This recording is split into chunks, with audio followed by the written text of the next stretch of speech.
करना बैठे तबियत ठीक नहीं है। हाँ गर्मी है इतना, धूपा में गर्मी है इतना हमें। हम लोग कैमरा में रखा है। अच्छा अच्छा हाँ गौतम जी रखते हैं एक सामने से ना, हमें कैसे कर देंगे बात साहब, दो ना बनेगा ना जैसा खींचे में ये उसे कर देंगे। पैसे देना है तो दे दीजिए। चलो हो जाता कैमरा नहीं जाओ, जल्दी लाओ ना।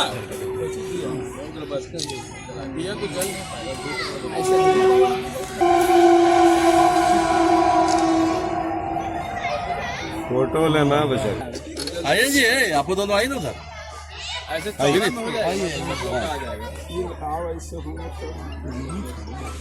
अभी आ जाइए। फोटो ले रहे हैं काजू की।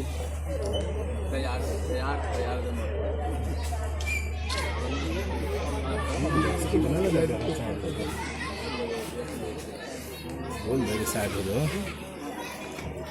धुपवा कंपनी में बोल रही क्या हो? हम खींचते ले, तू काट सके, कोई दिक्कत ना। चप्पलवा छोड़ दे बाबा, गर्म धूप में दिक्कत नहीं था, हालत खराब हो गई तो गर्मी से बहुत कड़ा गर्मी।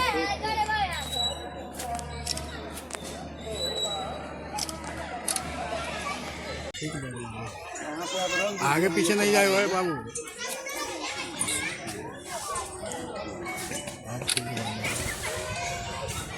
एगो मूर्ति इनको हुए स्कूलवा में है ना, है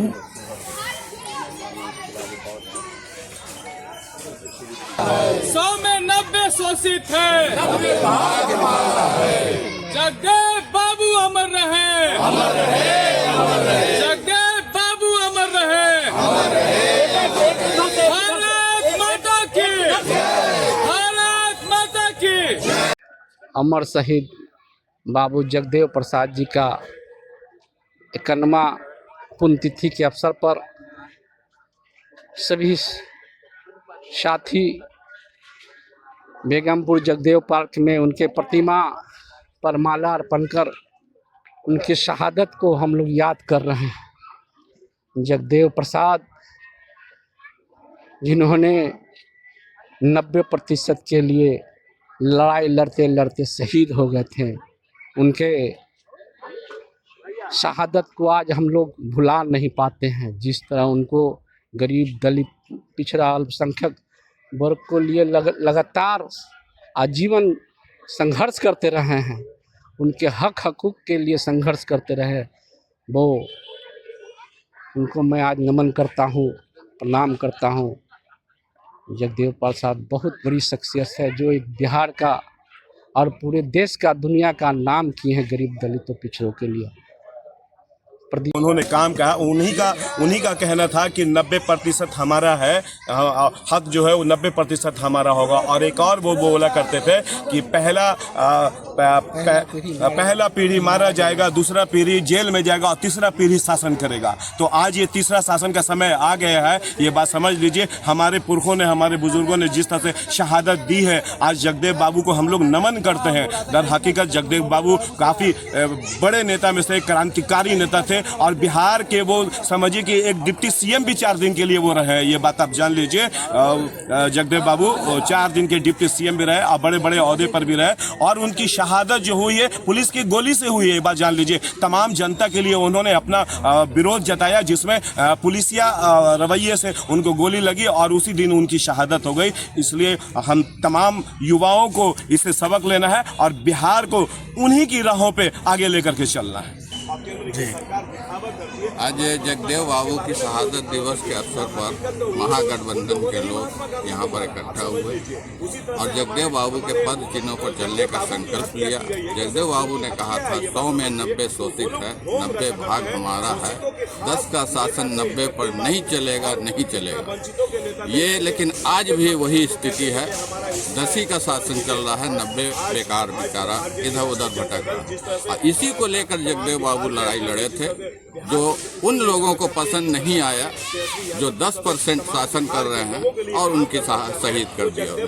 तो आज शहादत दिवस इसलिए हम लोग मना रहे हैं। और मैं नौजवानों से ये आह्वान करना चाहता हूँ कि जगदेव बाबू ने जो बताया था, जो सिखाया था, जो लड़ाई लड़ने के लिए आगे बढ़े थे, उसको और आगे बढ़ाना चाहिए। आज क्या स्थिति है देश की, देख रहे हैं आप। बेकार मजदूर, किसान, स्टूडेंट, इंजीनियर, डॉक्टर सब बेकार पड़ा हुआ है बेचारा, और तराही कर रहा है। इनको इसकी कोई फिक्र नहीं है सरकार को।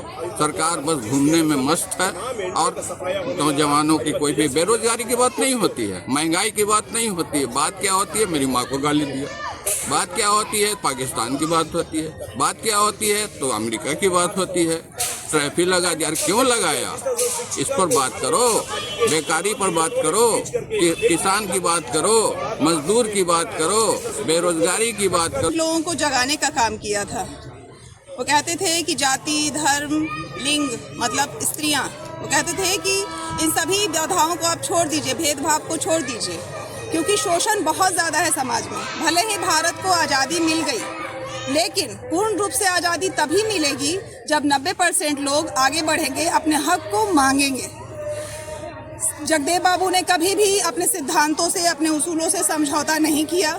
वो संपूर्ण क्रांति का समर्थन करते थे। वो चाहते थे कि पूर्ण रूप से बदलाव होना चाहिए। वो जानते थे कि देश में ही ऐसे लोग हैं जो अन्य लोगों का शोषण कर रहे हैं।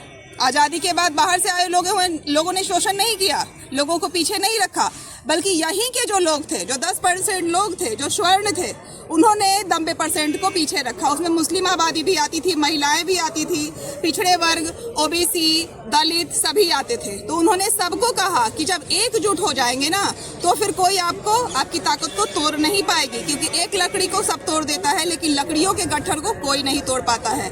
यही संदेश वो देना चाहते थे। आज मैं सबसे अपील करूंगी कि ओबीसी और दलित नेता हमारे बीच बहुत सारे हैं जो अलग अलग पार्टियों को ज्वाइन करके अपने वर्ग के लिए, अपनी जाति के लिए, विशेष के लिए लड़ रहे हैं। लेकिन मैं उनसे कहूंगी कि जगदेव बाबू से प्रेरणा आप लीजिए कि उन्होंने कभी भी अपने सिद्धांतों के साथ समझौता नहीं किया। तो आप भले ही अलग अलग पार्टी के हों, लेकिन जैसे ही आपको लगे कि उस 90 वर्ष का शोषण अभी हो रहा है, तो आप उस पार्टी में भी आवाज उठाइए। ये जगदेव बाबू की खासियत थी कि वो कभी किसी से डरते नहीं थे। वो जानते थे कि सच हमेशा सच ही रहेगा, सच को चाहे कितना भी दबा लिया जाए।